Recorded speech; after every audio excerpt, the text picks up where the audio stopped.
Halo, selamat pagi saudara-saudara semua. Bertemu dengan saya Hendy Wijaya. Kali ini saya akan melanjutkan pengajaran di Daskalia yang saya beri judul tentang Kristus adalah pintu, yang saya ambil dalam Yohanes 10 ayat yang ke-9. Ini merupakan seri lanjutan tentang bagaimana kita membaca kitab suci dengan 4 level atau 4 lapisan makna. Nah, salah satu teks yang mau kita perhatikan di sini adalah Yohanes pasal 10 ayat yang ke-9.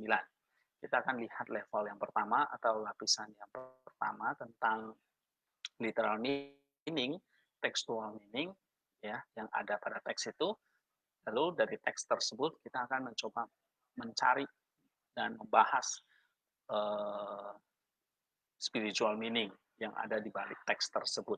Dan kita percaya bahwa teks ini adalah karya atau buah pemikiran dari Roh Kudus bersama dengan penulis Injil, yaitu Rasul Yohanes di sini. Sehingga apa yang tertulis mengandung satu spiritual meaning, di mana kalau kita membaca dan menemukannya, itu menjadi semacam kekuatan bagi kita, ya, semacam anugerah Allah bagi kita, sehingga kita bisa berjalan di dalam kebenaran.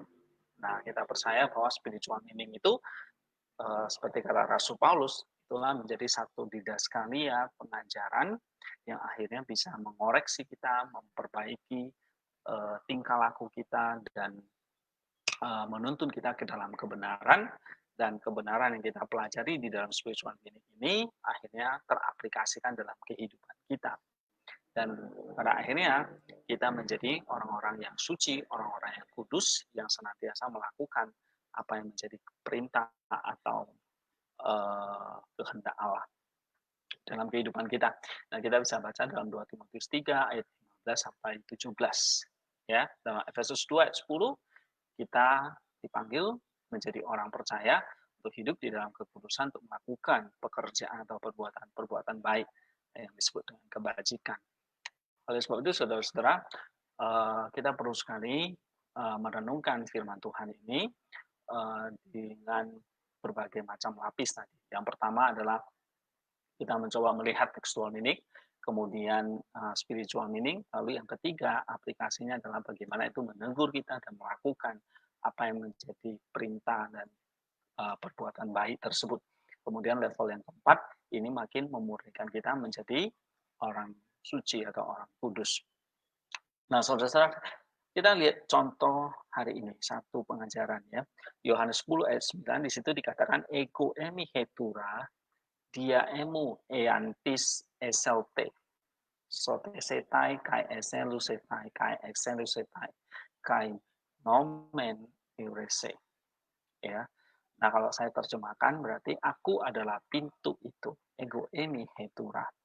Jika ada seseorang masuk melalui aku, ya, eantis esaute dia emu. Jika ada seseorang yang masuk melalui aku, sote setai, aku ia akan diselamatkan. Kai ese lusetai, kai ese lusetai, dan aku akan masuk dan keluar, ya, kai nomen egrese, dan menemukan padang rumput. Nah, saudara-saudara, di situ jelas dikatakan Kristus adalah pintu, ya. Jika ada seseorang masuk melalui aku, melalui pintu itu, maka dia akan diselamatkan, ya. Dia akan masuk dan keluar, dan dia menemukan padang rumput. Nah, ini beberapa hal yang kita perlu pelajari dari textual meaning. Itu jelas dikatakan bahwa Yesus adalah pintu, lalu ada seseorang yang masuk melalui pintu, ia akan diselamatkan dan menemukan padang rumput. Nah, apa arti literal meaning tersebut? Kita akan bahas di dalam spiritual meaning berikut ini. Yesus adalah pintu. Pintu di sini berkaitan dengan pintu kandang domba, ya, dalam Yohanes 10 ayat 1 sampai 5. Siapa saja yang tidak masuk melalui pintu, melalui Yesus, dia adalah pencuri dan perampok. Dan Yohanes 10 ayat 1. Karena teks ini ada di dalam satu konteks historis di mana Yesus sedang bercerita bahwa dia adalah pintu kandang domba dan dia adalah gembala yang baik tersebut. Jadi siapa saja yang tidak masuk melalui Kristus, dia adalah pencuri dan perampok. Dalam Yohanes 10 ayat 1. Dia hanya datang untuk mencuri, membunuh, dan membinasakan domba-domba. Ya, dalam Yohanes 10 ayat 10. Tetapi siapa saja yang masuk melalui pintu kandang domba itu adalah gembala domba. Jadi sang gembala tentu masuk melalui pintu kandang domba itu, ya. Dan untuk dia penjaga membuka pintu baginya. Dan pastinya domba-domba mengenal dan mendengarkan suaranya, serta dia akan menggembalakan domba-domba itu ke padang rumput. Ya, kita lihat dalam Yohanes 10 ayat 2 sampai ayat keempat dan ayat yang ke-9. Oke, pintu ini adalah semacam akses atau jalan masuk yang benar kepada domba. Dan juga sekaligus jalan keluar yang menuntun kepada padang rumput. Ya, jadi pintu ini adalah akses masuk dan akses keluar. Jalan masuk menuju kepada domba dan jalan keluar menuju kepada padang rumput. Tidak ada jalan masuk dan keluar yang lain melalui pintu itu. Dan pintu itu adalah Yesus sendiri. Sebab itu Yesus menyatakan bahwa dia adalah jalan, kebenaran, dan hidup. Tidak ada seorang pun yang bisa datang kepada Bapa jika tidak melalui dia. Yohanes 14 ayat 6. Cyril dari Alexandria mengatakan begini, he distinctly say that himself is the door of the sheep. Dia sendiri mengatakan dengan tegas bahwa dia adalah pintu bagi domba-domba itu. Teaching something which is generally acknowledged for only through faith in him. Jadi hanya melalui iman kepada dia, ya, we are admitted into relationship with God. Jadi hanya melalui dialah kita punya relasi dengan Allah. And he himself is a witness to this. Dia adalah saksi untuk kebenaran ini. Yang mengatakan, no one come unto the Father but by me. Tidak ada seorang pun yang datang kepada Bapa atau kepada Allah yang satu itu, Allah yang Esa itu, kecuali melalui aku.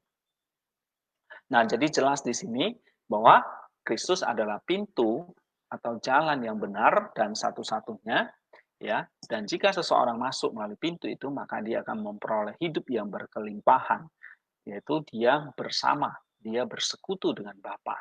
So, ini adalah pintu atau jalan akses kepada domba dan menuju kepada padang gurun. Dan ini artinya kita sebagai domba memperoleh akses untuk hidup berkelimpahan, yaitu hidup bersama bersekutu dengan Bapa. Dan itu ibarat domba-domba yang menemukan padang rumput yang tidak akan pernah habis dimakan oleh para domba.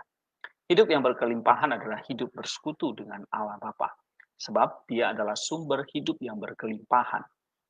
Dan Yesus sendiri menyatakan bahwa hidup kekal adalah mengenal Bapa, satu-satunya Allah yang benar, dan mengenal dia yang diutus oleh Bapa. Yohanes 17 ayat 3. Kita juga bisa baca dalam 1 Yohanes 1 ayat 3. Mengenal berarti berada bersama dan bersekutu dengan Allah melalui Yesus di dalam Roh Kudus. Dan pintu itu adalah akses menuju kepada persekutuan tersebut. Ya, kita bisa baca dalam 1 Yohanes 1 ayat 3. Allah menyediakan jalan atau pintu bagi manusia supaya manusia bisa hidup, bisa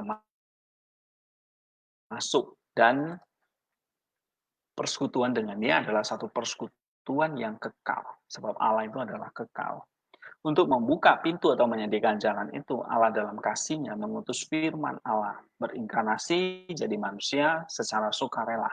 Yohanes 1 ayat 14, 1 Yohanes 4 ayat 9. Bahkan lebih rendah lagi dari manusia, yaitu dia menjadi hamba atau budak dalam Filipi pasal 2 ayat 7. Sebagai korban penebus dosa, Yohanes 1 ayat 29, dengan jalan menderita, mati, bahkan mati di atas kayu salib, ya, untuk mengalahkan dosa. Dikubur, turun ke dalam maut atau Sheol, Hades, untuk mengalahkan iblis, dan bangkit pada hari ketiga untuk mengalahkan kematian atau maut. Itulah jalan yang ditempuh untuk membuka pintu, membuka akses bagi kita supaya kita bisa datang masuk menuju kepada Allah. Datang dengan daging dan darah Yesus itu dia menjadi pintu atau akses masuk kepada Allah. Rasul Yohanes menuliskan, barang siapa makan daging dan minum darahku, ia tinggal di dalam aku dan aku di dalam dia. Sama seperti Bapa yang hidup mengutus aku dan aku hidup oleh Bapa, demikian juga barang siapa yang memakan aku akan hidup oleh aku. Yohanes 6 ayat 56 sampai 57. Rasul Paulus menuliskan, jadi saudara-saudara, oleh darah Yesus kita sekarang penuh keberanian dapat masuk ke dalam tempat kudus. Ibrani 10 ayat 19. Darah dan daging ini adalah pengorbanan dan nyawa Yesus di ayat 1 ayat 29. Pengorbanan nyawa ini adalah kasih Kristus 1 Yohanes 3 ayat 16 atau kasih Allah 1 Yohanes 4 ayat 9. Dan kasih Allah ini dicurahkan oleh Roh Kudus kepada manusia di sepanjang segala zaman. Roma pasal 5 ayat 5. Nah, kasih Allah yang dicurahkan, yang isinya adalah daging dan darah Yesus ini adalah anugerah, kasih karunia Allah yang menyelamatkan manusia di sepanjang zaman. Ya, jadi oleh Allah, Kristus diutus dan menyerahkan nyawanya sebagai satu wujud kasih atau anugerah Allah yang dicurahkan. Lalu dihadirkan oleh Roh Kudus sepanjang sejarah, sepanjang zaman. Nah, ini adalah karya Allah Tritunggal yang menyelamatkan manusia. Lalu bagaimana kita memperoleh karya Allah tersebut? Nah, penyaluran keselamatan oleh Roh Kudus diterima melalui iman atau melalui percaya, Efesus 2 ayat 8. Setiap orang yang percaya bahwa Kristus, Yesus adalah Kristus, maka dia dilahirkan dari Allah menjadi anak-anak Allah. Bukan dari darah atau keinginan jasmani, bukan oleh keinginan seorang laki-laki. Percaya atau iman di sini adalah benih di dalam hati kita. Dan jika oleh Roh Kudus, kasih Allah, yaitu penebusan Kristus tadi, ya dicurahkan ke dalam hati kita, maka benih kita akhirnya dipersatukan atau dikawinkan ya dengan penebusan Kristus. Roma 7 ayat yang keempat. Sehingga di dalam hati kita itu memiliki satu benih ilahi. 1 Yohanes 3 ayat 9. Nah, benih ilahi inilah seperti hasil perkawinan dari iman kita dan kasih karunia Allah di dalam hati kita yang dikerjakan oleh Roh Kudus. Ya, percaya adalah iman kita, kasih Allah ini adalah penebusan Kristus yang disalurkan dalam wujud energi ilahi atau anugerah Allah oleh Roh Kudus tadi. Rasul Yohanes menjelaskan bahwa ketika kita makan daging dan darah Kristus, maka kita akan memiliki hidup kekal dan kita bersatu dengan Dia. Yohanes 6 ayat 54 sampai 56. Kok bisa begitu? Sebab benih Kristus yaitu daging dan darah Kristus ini bersatu atau dikawinkan dengan benih iman kita sehingga menghasilkan benih ilahi dan nilai yang disebut oleh Kristus sebagai kelahiran baru oleh air dan roh dalam Yohanes 3 ayat 3 sampai 5. Air menandakan itu adalah baptisan, yang artinya kita dipersatukan dalam kematian, penguburan, dan kebangkitan Kristus. Roma 6 ayat 2 sampai 5. Dipersatukan dalam kematian, penguburan, dan kebangkitan Kristus, inilah perkawinan itu yang melahirkan benih ilahi atau kelahiran baru secara spiritual. Roma pasal 7 ayat yang keempat yang dikerjakan oleh Roh Kudus. Roma 5 ayat yang kelima. Dan ini juga yang disebut ketika kita makan daging dan darah Kristus itu. Itulah sebabnya siapapun yang percaya kepada Kristus, dia telah dipersatukan di dalam Kristus. Yohanes 6 ayat 56. Sehingga dia memiliki terang kehidupan. Yohanes 8 ayat 12. Dia tidak lagi berjalan dalam kegelapan, melainkan dia menjadi anak-anak terang. Efesus 5 ayat 8. Kuncinya adalah percaya, iman, bahwa Yesus adalah Kristus, maka dia dilahirkan dari Allah. 1 Yohanes 5 ayat 1. Bukan percaya kepada Yesus yang lain. Jadi kita adalah anak-anak Allah yang dilahirkan dari Allah dan menjadi anak-anak terang melalui perkawinan kita, benih iman kita, dan benih kasih Allah tadi, anugerah tadi, penebusan Kristus tadi, yaitu dikawinkan, yang akhirnya mendatangkan kelahiran baru atau benih ilahi. Berdasarkan penjelasan di atas, kita bisa memahami bahwa orang percaya itu adalah anak-anak Allah yang dilahirkan dari Allah melalui karya penebusan Kristus yang disalurkan oleh Roh Kudus ke dalam hati kita. Jadi orang Kristen bukan hanya sebagai satu tanda kita pengikut Kristus, tapi kita betul-betul lahir dari Allah, maka disebut sebagai anak-anak Allah. Sebab ada benih Allah dan benih iman kita yang menyatu yang menghasilkan benih ilahi tadi. Sehingga kita dilahirkan dari Allah. Ini ada implikasi. Ketika kita telah menjadi anak-anak Allah yang mewarisi benih ilahi itu, yaitu bagaimana benih ilahi ini akhirnya bisa tumbuh dan menghasilkan satu pohon kehidupan dan menghasilkan namanya buah roh. Pertumbuhan benih ini adalah proses ketika kita mengerjakan benih itu menjadi buah, menjadi pohon dan menjadi buah. Ini adalah proses kita mengerjakan keselamatan yang Tuhan berikan ketika kita dipercaya dan dibaptis. Dengan cara apa kita mengerjakan keselamatan atau benih itu? Yaitu seperti apa yang Kristus telah tunjukkan kepada kita. Dengan ketaatan, dengan obedience yang total, dengan takut dan gentar, dan terus bersinergi, mengandalkan anugerah, kekuatan, energi dari Allah. Kita bisa baca dalam Filipi 2 ayat 12 sampai 13. Nah, jadi ketika kita sudah percaya, lahir baru, memiliki iman, maka iman itu harus dikultivate, menghasilkan pengharapan dan menghasilkan cinta atau kasih sayang atau yang disebut dengan kasih agape, kasih eros. Ya, kalau menurut Saint Maximus, iman mendatangkan pengharapan, mendatangkan kasih. Namun di balik proses itu kita harus bisa menunjukkan kebajikan-kebajikan kita. Iman salah satu kebajikan, tetapi tidak cukup, harus disertai dengan perbuatan-perbuatan, kata Rasul Yakobus. Nah, itu perbuatan-perbuatan itulah yang harus kita lakukan. Saint Maximus mengatakan iman mendatangkan takut akan Allah. Takut akan Allah ini adalah salah satu kebajikan, di mana kita takut akan penghakimannya, tapi kita juga takut akan apa namanya gentar, takut dan gentar itu dalam pengertian kita benar-benar uh, menghargai apa yang menjadi pengorbanan Kristus, penebusan Kristus di atas kayu salib itu. Sehingga dari rasa takut itu akan timbul kebajikan yang lain, yaitu pengendalian diri. Nah, pengendalian diri inilah yang akhirnya kita terus akan berkonflik, akan terus mengalami yang namanya satu penderitaan, satu pengorbanan, satu ketekunan, satu kesabaran, long suffering untuk menghadapi segala hawa nafsu yang masih menempel di dalam diri kita. Nah, namun dari situ akan timbul pengharapan. Dan pengharapan ini akan mendatangkan yang namanya satu kebajikan yang lain, yaitu kasih. Nah, dengan kasih, dengan pengharapannya kita terus bersinergi dengan Allah, dan itu mendatangkan satu buah roh, yaitu kasih.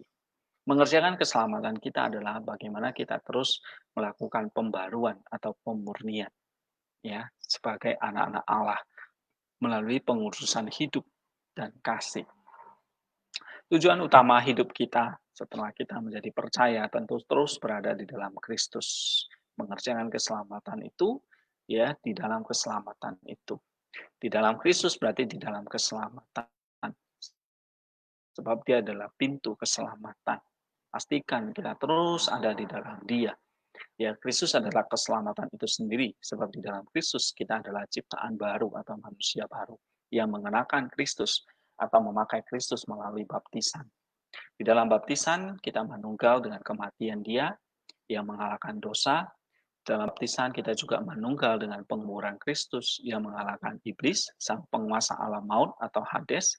Di dalam baptisan kita juga menunggal dengan kebangkitan dia yang mengalahkan maut atau kematian.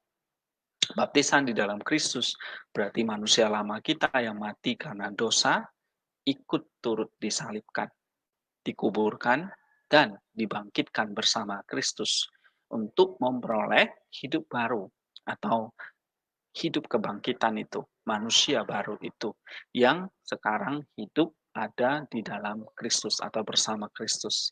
Inilah hidup yang telah mati bagi dosa dan sekarang hidup bagi Allah.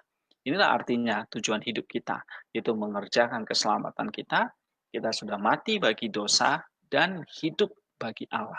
Kita bisa baca dalam Roma pasal 6 ayat 3 sampai 11. Baptisan di dalam Kristus membuat kita mengenakan Kristus. Ini artinya kita mengenakan pakaian Kristus. Nah, ini artinya kita mengenakan kemanusiaan baru, yaitu kemanusiaan Kristus yang telah memperbarui kemanusiaan Adam atau kemanusiaan lama. Dan kemanusiaan Kristus yang kita kenakan ini, pakaian Kristus ini, sedang menantikan Kristus menyatakan dirinya kelak pada hari Kristus atau hari penghakiman itu. Kebangkitan Kristus menyelesaikan general salvation, keselamatan bagi seluruh umat manusia, dan kedatangan Dia akan menyelesaikan personal salvation, keselamatan setiap individu, setiap orang, di mana tubuh kita yang hina akan diubah seperti tubuh Kristus yang mulia. Filipi 2 ayat 20 sampai 21. Di mana tubuh rohania atau memakai rupa dari yang surgawi sehingga menjadi makhluk surgawi sama seperti Kristus. Ya, kita bisa baca dalam 1 Korintus 15 ayat 44 sampai 49, 1 Yohanes 3 ayat 2 dan 2 Petrus 1 ayat 4.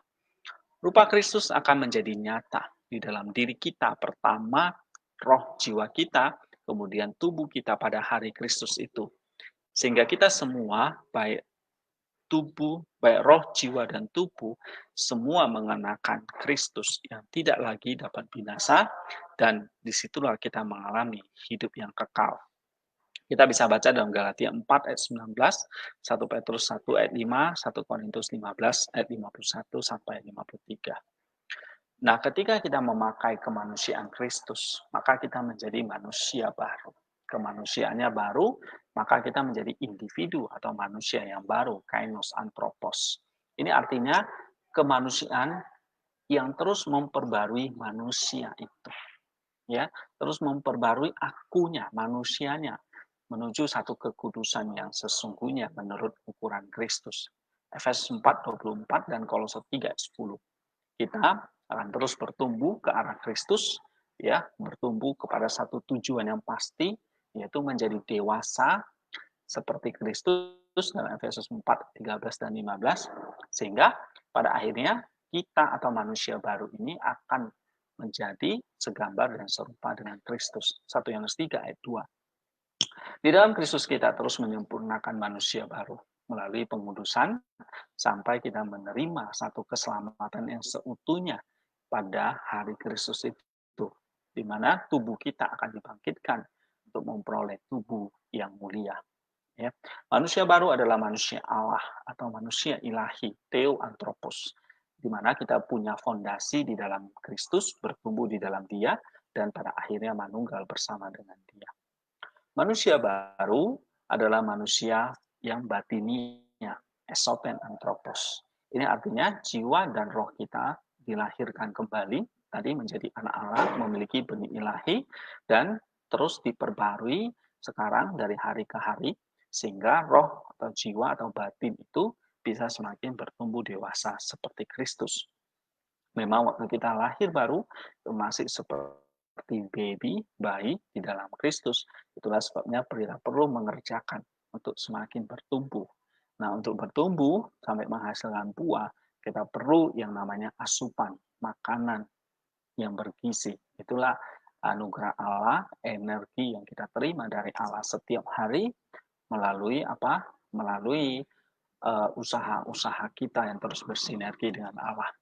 Yang paling utama adalah kita berdoa, kita bisa berpuasa, kita bisa membaca firman, kita melakukan kebajikan, ya, kasih dan pengharapan kepada Allah, dan berbagai praktek latihan askesis rohani lain. Ini yang akan menumbuhkan manusia batinnya kita sehingga bertumbuh dewasa seperti Kristus.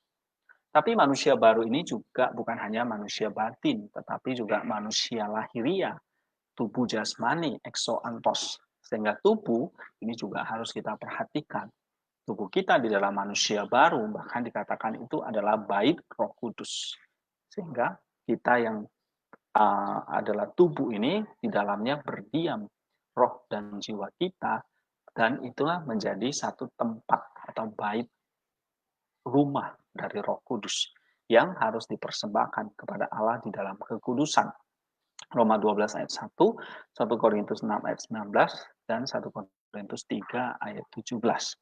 Jadi tubuh kita itu menjadi tempat berdiamnya Allah.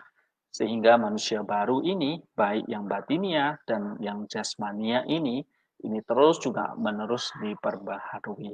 Memang yang batinia diperbarui untuk menerangi yang lahiria, seperti kata Kristus dalam Matius 6, 22-23, di mana bata atau batin atau nus ini yang diterangi, maka akan menerangi seluruh tubuh kita.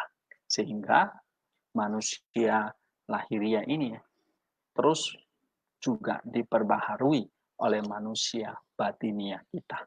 Dan itu semua kita kerjakan ketika kita sudah lahir baru dan terus bersinergi dengan Allah di dalam berbagai latihan disiplin rohani seperti doa dan sebagainya. Ini adalah proses pembaruan, di mana ini adalah satu proses pengudusan, satu proses pemurnian, satu proses purification, artinya proses memurnikan, membakar, habis, mematikan sisa-sisa manusia lama kita. Ya, memang waktu kita lahir baru, otomatis dosa-dosa lama yang telah kita kerjakan, kelemahan-kelemahan, dan segala tabiat watak kita, karakter kita yang tidak baik itu tidak langsung otomatis hilang, tetapi proses purification, proses pembakaran, proses pemurnian, proses untuk didewasakan, ya, sehingga kita makin lama makin hidup dewasa di dalam Kristus. Oleh sebab ini, hidup ini adalah satu proses purifikasi, satu proses di mana kita menuju menjadi makhluk-makhluk surgawi. Sama seperti Kristus adalah proses pemurnian jiwa dan tubuh. Proses ini adalah purifikasi atau latihan jiwani dan latihan badani. Ya, latihan ini disebut disiplin atau askesis. Purifikasi mencakup seluruh baik tubuh, jiwa, dan roh. Seperti kata Rasul Paulus, semoga Allah damai sejahtera menguduskan kamu seluruhnya, dan semoga roh, jiwa, dan tubuhmu terpelihara sempurna dan tak bercacat pada kedatangan Yesus Kristus Tuhan kita. 1 Tesalonika 5 ayat 23. Saudara-saudaraku yang terkasih, karena kita sekarang memiliki janji-janji itu, marilah kita menyucikan diri kita dari semua pencemaran jasmani dan rohani, dan dengan demikian menyempurnakan kekudusan kita dalam takut akan Allah. Nah, saudara-saudara, hanya dengan mengenakan Kristus, kita akan mencapai pengudusan yang sempurna. Dan sekarang kita sedang mengusahakan bersama Kristus sampai kesempurnaan. Ya, Cornelius menuliskan, salvation is not a state of being, it is a motion toward theosis, toward becoming like God, toward union with God, which can never be fully achieved here on earth. Jadi keselamatan adalah proses kita bergerak menuju kepada theosis, artinya menjadi serupa dengan Allah, menyatu dengan Dia, dan kita memang tidak bisa sepenuhnya mencapai di bumi ini. Tapi itu adalah growth toward perfection, pertumbuhan menuju kesempurnaan, moving from sin to Christ. Ya, ada satu perpindahan dari dosa menuju kepada Kristus, from slavery to freedom, dari keterikatan kepada kebebasan, from darkness to light, dari kegelapan kepada terang, from falsehood to truth, dari kesalahan kepada kebenaran, from despair to hope, dari keputusasaan kepada satu pengharapan, from death to life, dari kematian kepada kehidupan. And once we have reached truth, it is moving from truth to greater truth. Ya, jadi satu kebenaran menuju pada kebenaran yang lebih besar, wisdom to greater wisdom, from joy to deeper joy, from understanding to deeper understanding. Ya, jadi semakin hari semakin mengerti, semakin bertumbuh, semakin bersuka cita. From all embracing love to more embracing love, semakin mengasihi. And this process goes on internally. Dan ini proses terus menuju kepada kekekalan. We can never reach the point where we can say, well, now I have made it.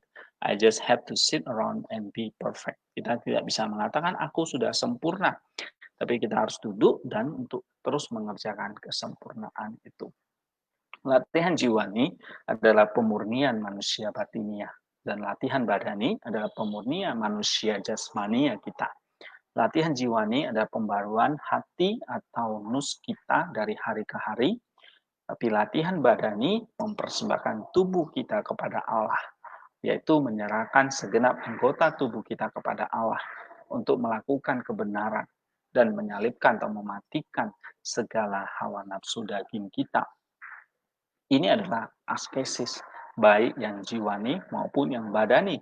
Dan ini adalah proses purifikasi, proses kita moving toward theosis, toward becoming like God. Satu proses untuk mencapai dispassion, ketiadaan hawa nafsu, dan melakukan kebenaran atau perbuatan baik, yaitu kasih.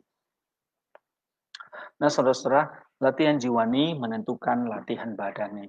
Sebab jiwa atau hati kita yang memimpin tubuh kita. Perangkat jiwa kita harus menguasai tubuh kita. Mengapa? Karena jiwa kita yang terlebih dulu telah dipulihkan oleh Kristus. Perangkat jiwa kita, yaitu nus, telah menjadi hidup atau pulih. Sehingga nus ini bisa terus-menerus diperbaharui. Roma 12 ayat 2. Supaya bisa melakukan pekerjaan yang baik. Efesus 2 ayat 10. Latihan jiwa atau pembaruan nus ini adalah pergumulan melawan atau menyalibkan daging dengan segala keinginan tubuh atau daging itu. Mengapa demikian? Seperti pergumulan Rasul Paulus. Demikianlah aku dapati hidup ini, hukum ini. Jika aku menghendaki berbuat apa yang baik, yang jahat itu ada padaku. Sebab di dalam batinku aku suka akan hukum Allah. Tetapi di dalam anggota-anggota tubuhku aku melihat hukum lain yang berjuang melawan hukum akal budiku dan membuat aku menjadi tawanan hukum dosa yang ada di dalam anggota-anggota tubuhku. Nah, saudara-saudara, ini kita bisa baca di dalam Roma pasal 7 ayat 21 sampai 23. Ada pergumulan memurnikan tubuh melalui pemurnian batin di sini. Kemudian ada 3 hukum di sini. Hukum Allah dan hukum nus ada di dalam batin atau jiwa manusia, sedangkan hukum dosa ada di dalam anggota-anggota tubuh kita. Sehingga tubuh kita harus dikendalikan oleh jiwa, bukan sebaliknya. Sebab di dalam jiwa ada hukum Allah dan hukum nus yang harus mengendalikan hukum dosa. Jika bukan jiwa yang mengendalikan tubuh, maka tubuh ini akan tetap ditawan oleh hukum dosa yang membuat kita melakukan yang jahat dengan anggota-anggota tubuh kita. Sebab itu jiwa harus mengendalikan atau menguasai tubuh. Pemurnian jiwa atau latihan jiwani menjadi begitu penting. Hukum Allah di sini tentu hukum Taurat yang telah berwujud Kristus, Roma 10 ayat 4, dan telah sempurna dan selesai. Maka hukum nus ini yang harus diperbaharui. Nus ini harus menjadi sentral yang menentukan gelap terangnya tubuh kita. Seperti yang diajarkan oleh Kristus. Matamu adalah pelita tubuhmu. Jika matamu baik, teranglah seluruh tubuhmu. Tetapi jika matamu jahat, gelaplah tubuhmu. Lukas 11 ayat 34. Nah, nus ini adalah mata batin, mata rohani kita. Sebab itu, Kristus mengajarkan demikian. Sebab dari hati orang timbul segala pikiran jahat, percabulan, pencurian, pembunuhan. Markus 7 ayat 21. Sehingga di sini memperbarui batin lewat pembarui nus ini begitu sentral atau begitu penting di dalam kita mengerjakan purifikasi itu. Nah, kita lihat bagaimana kita berlatih atau kita beraskesis. Latihan jiwani haruslah menghasilkan pikiran Kristus atau nusnya Kristus. Latihan badani haruslah menghasilkan perbuatan-perbuatan Kristus atau yang disebut tadi kebajikan, kasih, buah roh tadi. Latihan jiwani harus dijalani dengan hidup di dalam Kristus sehingga kita memiliki nusnya Kristus. Itu latihan jiwani. Hanya Roh Kudus yang mengetahui nusnya Kristus. Roh Kudus yang membawa nusnya Kristus ke dalam hati manusia melalui nus yang berinteraksi dengan Roh Kudus di dalam doa, di dalam puasa, dalam berjaga-jaga, dalam sakramen, membaca kitab suci atau dalam ibadah atau sembahyang. Hidup yang bijaksana adalah hidup yang menjemput pikiran Kristus, nusnya Kristus ke dalam doa dan masuk ke dalam hati sehingga menguasai perangkat hati itu, yaitu pikiran kita, perasaan kita, kehendak bebas kita yang kemudian akan menghasilkan satu perbuatan Kristus di dalam ketaatan. Namun, iblis tidak tinggal diam untuk menggagalkan kita. Sebab itu, berjaga-jaga adalah langkah kedua setelah doa. Membentengi nus kita dari godaan iblis. Benteng kita tidak akan kuat jika kita hanya mengandalkan komitmen kita saja. Kita perlu bersinergi, bekerja sama dengan Roh Kudus di dalam satu askesis seperti puasa, sakramen perjamuan kudus di dalam ibadah, ya, sembahyang secara teratur, membaca kitab suci. Nah, sinergi seperti ini akan terus meningkatkan keberjagaan kita. Jika kita gagal, jangan menyerah, segera bangkit dalam bentuk pertobatan dan air mata. Pertobatan dan air mata menguduskan kembali hati kita untuk mulai berdoa dan berjaga-jaga dan bersinergi lagi. Ini adalah satu siklus askesis, latihan jiwani orang yang berjuang memperbarui nus sampai kita mencapai kedewasaan penuh seperti Kristus. Mari kita terus berjuang bersama Roh Kudus supaya kita memiliki nus Kristus dan akhirnya berbuah perbuatan Kristus atau buah roh setiap hari. Latihan badani pada intinya adalah menyerahkan segenap anggota tubuh kita untuk melakukan kebenaran. Nus Kristus memimpin tubuh kita atau anggota-anggota tubuh kita untuk melakukan perbuatan Kristus. Rasul Petrus menasihati bahwa iman kepada Kristus harus ditambahkan kebajikan, pengetahuan, penguasaan diri atau pengendalian diri, satu ketekunan, dan menghasilkan kesalehan, dan pada akhirnya kasih. 2 Petrus 1 ayat 5 sampai 8. Iman harus mendatangkan perbuatan baik atau virtues, perbuatan Kristus, ya, yang puncaknya itu adalah kasih. Kolose 3 ayat 14. Iman dan perbuatan adalah satu kesatuan, ya, seperti roh, jiwa, dan tubuh itu, dan ditegaskan oleh Rasul Yakobus bahwa imannya hidup adalah iman yang mengeluarkan atau memiliki perbuatan-perbuatan baik. Seperti kita yang hidup, tidak mungkin tubuh tanpa jiwa atau jiwa tanpa tubuh. Begitu juga iman tanpa perbuatan adalah mati. Kedua, askesis ini adalah proses purification untuk mencapai yang namanya dispassion atau ketiadaan hawa nafsu, atau kita punya satu kekuatan untuk melawan hawa nafsu. Dan ini adalah melakukan kebenaran atau perbuatan baik. Latihan jiwani menghasilkan pikiran Kristus, latihan badani menghasilkan perbuatan-perbuatan Kristus. Latihan jiwani harus dijalani dengan hidup di dalam Kristus sehingga kita memiliki nusnya Kristus. Nusnya Kristus ini akan memimpin kita, tubuh kita, anggota-anggota tubuh kita untuk melakukan perbuatan Kristus. Ini yang disebut dengan latihan badani. Latihan jiwani menghasilkan latihan badani yang akhirnya menghasilkan dispassion dan kasih. Latihan jiwani meliputi siklus askesis yang dimulai dengan repentance atau pertobatan dan air mata. Kemudian kita berdoa seperti Jesus Prayer, ya, untuk mendapatkan anugerah itu seperti melalui keheningan, sembahyang secara teratur, puasa, gitu. Kemudian yang ketiga, askesis melatih tubuh dan menguasainya, berjaga-jaga, bersinergi, membaca kitab suci atau church fathers, mengikuti sakramen gereja seperti perjamuan kudus, ya, sehingga tubuh dan jiwa kita selalu menyatu dengan Kristus secara misteri. Latihan badani adalah melakukan perbuatan-perbuatan Kristus, misalnya menyalibkan daging dengan segala hawa nafsu, ya, melakukan perbuatan-perbuatan baik. Latihan badani ini bersumber dari latihan jiwani yang telah dijelaskan tadi. Perbuatan-perbuatan baik itu puncaknya adalah kasih, ya. Misalnya iman, takut akan Allah, penguasaan diri, kesabaran, pengharapan, dispassion, dan pada akhirnya kasih. Jadi saudara-saudara, mungkin ini yang bisa saya bagikan kepada kita. Nah, pada video selanjutnya, kita akan fokus kepada bagaimana kita melakukan latihan jiwani dan latihan badani. Kita akan belajar dari salah satu teks Filokalia yang berjudul On Spiritual Knowledge and Discrimination, 100 Text dari Saint Diadochos dari Potiki.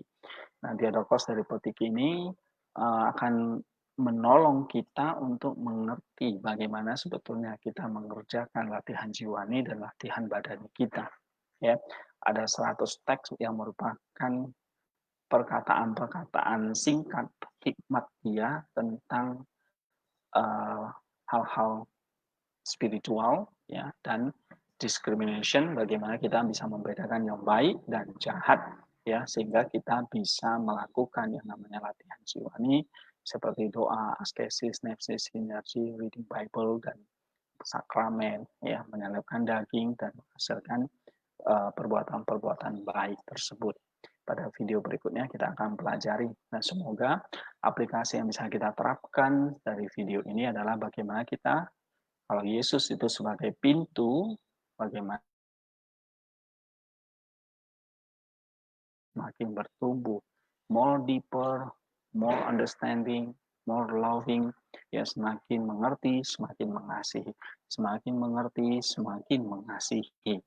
Tentu di dalam Kristus itu sendiri, ya, bagaimana kita punya iman, tapi kita juga punya perbuatan baik yang lain, yaitu takut akan Allah, penguasaan diri, dan bersabar, punya pengharapan, dan pada akhirnya punya dispassion, dan puncaknya adalah kita punya kasih.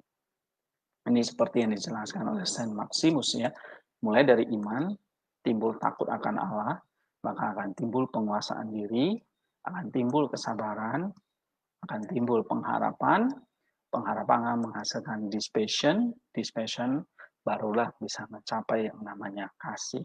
Jadi tanpa dispassion kita tidak bisa mengasihi.